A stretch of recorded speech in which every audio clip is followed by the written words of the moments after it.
할렐루야, 오늘도 주 안에서 복된 날입니다. 오늘은 공휴일이어서 아마 직장 생활하시는 분들은 꿀같은 휴일을 맞으셨을 것 같은데요. 요즘은 아침 저녁으로 활동하기 참 좋은 때인 것 같습니다. 지난 화요일 저녁에는 저녁을 먹고 영신여고 뒤편에 있는 나비정원으로 산책을 다녀왔는데요.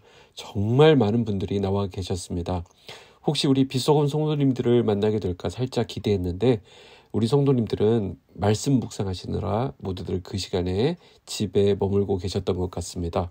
성경에도 육체의 연습은 약간의 유익이 있다고 했으니 가벼운 운동도 하시면서 몸과 마음이 모두 건강하게 유지될 수 있었으면 좋겠습니다. 오늘 말씀은 사도행전 17장 1절에서 15절 말씀입니다.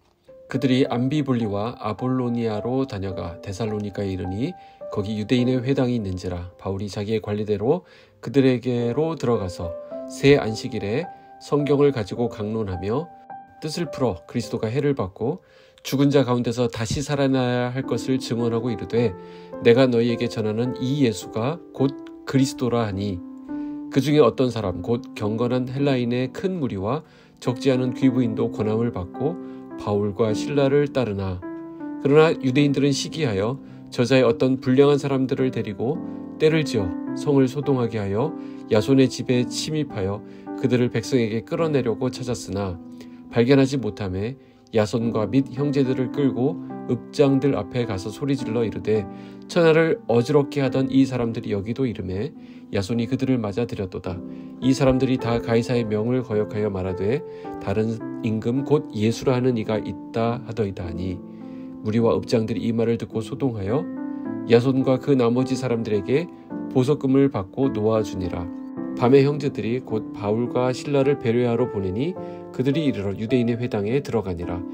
베레아에 있는 사람들은 데살로니가에 있는 사람들보다 더 너그러워서 간절한 마음으로 말씀을 받고 이것이 그러한가 하여 날마다 성경을 상고하므로 그 중에 믿는 사람이 많고 또 헬라의 귀부인과 남자가 적지 아니하나 데살로니가에 있는 유대인들은 바울이 하나님의 말씀을 베레아에서도 전하는 줄을 알고 거기도 가서 무리를 움직여 소동하게 하거늘 형제들이 곧 바울을 내보내어 바다까지 가게 하되 실라와 디모데는 아직 거기 머물렀더라. 바울을 인도하는 사람들이 그를 데리고 아덴까지 이르러 그에게서 실라와 디모데를 자기에게로 속히 오게 하라는 명령을 받고 떠나니라. 아멘. 자, 바울 선교팀의 전도 여행이 계속되고 있습니다. 빌립보 지역에서 큰 고난을 당하는 일이 있었는데요. 하나님께서는 그 과정을 통해서도 신실하게 복음의 역사를 일으키셨습니다. 바로 간수의 가정이 예수를 믿는 일이 있었던 것이죠. 오늘 본문은 데살로니가에서 일어난 일과 또 그 다음 도시인 베레아에서 일어난 일을 전하고 있습니다. 바울 일행은 빌립보에서 출발하여 먼저 데살로니가에 도착했습니다. 로마의 식민지였던 빌립보와는 달리 데살로니가는 자유로운 도시였습니다. 즉 독자적인 법과 제도 그리고 세금과 행정관과 의회를 갖추고 있는 그런 도시였습니다. 데살로니가에는 빌립보와 달리 유대인의 회당이 있었습니다. 회당이 있는 곳에서는 의뢰이 거기 들어가 유대인들을 상대로 먼저 복음을 전하는 것이 바울의 전도 방법이었습니다. 그래서 바울은 거기서 3번의 안식일에 성경을 가지고 강론을 했습니다. 그의 강론은 이렇게 이루어집니다. 성경을 읽고 그 뜻을 풀어 결국 예수 그리스도를 전하는 그런 방식이었습니다. 성경은 예수님에 대해 기록한 책이죠. 그래서 구약 성경은 앞으로 오실 예수님에 대해서 기록한 책입니다. 그렇기 때문에 모든 구약의 말씀이 예수님을 가리키고 있다라고 볼 수 있는 것이죠. 바울은 바로 그것을 강론했던 것입니다.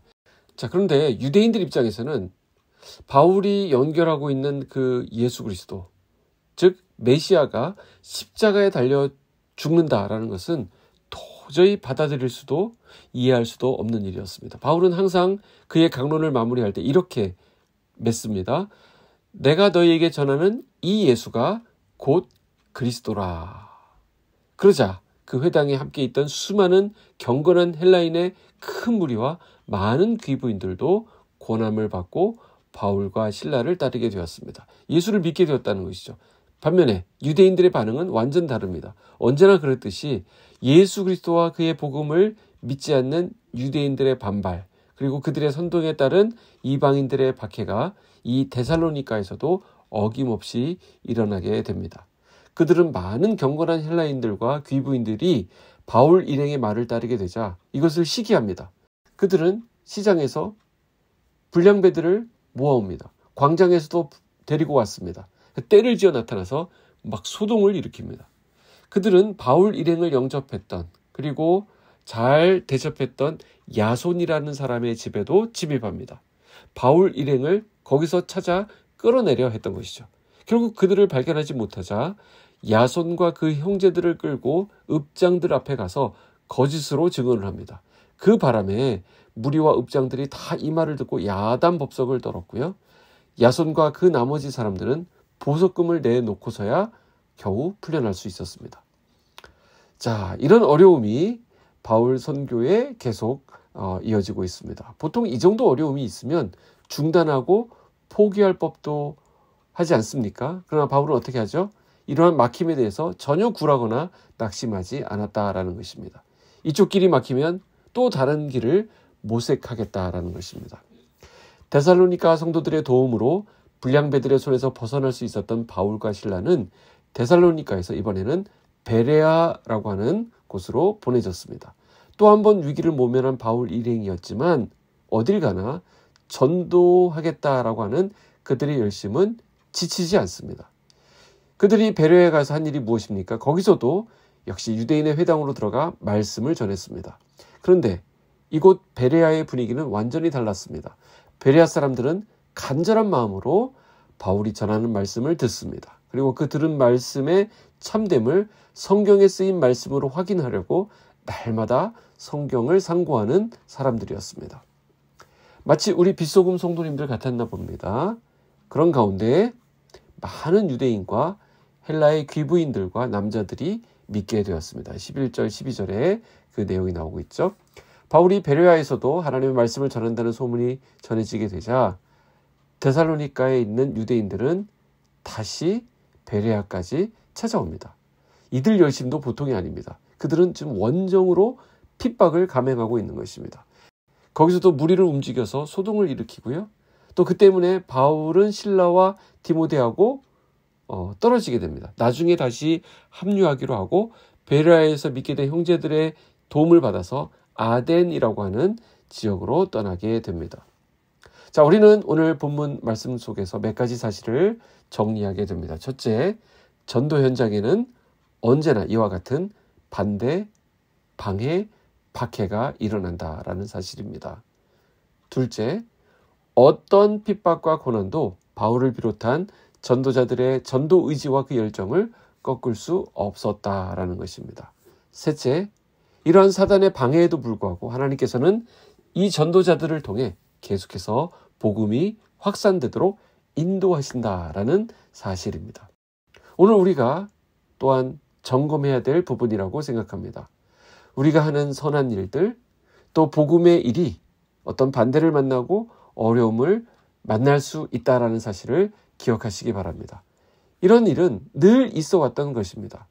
어려움이 있고 난관이 있다고 해서 하나님이 기뻐하지 않는 것이 아닙니다. 그럼에도 불구하고 하나님이 주신 사명을 감당하는 그 열정이 우리에게 필요합니다. 그럴 때 결국 우리를 통해서 하나님께서는 그 일을 이루실 것입니다.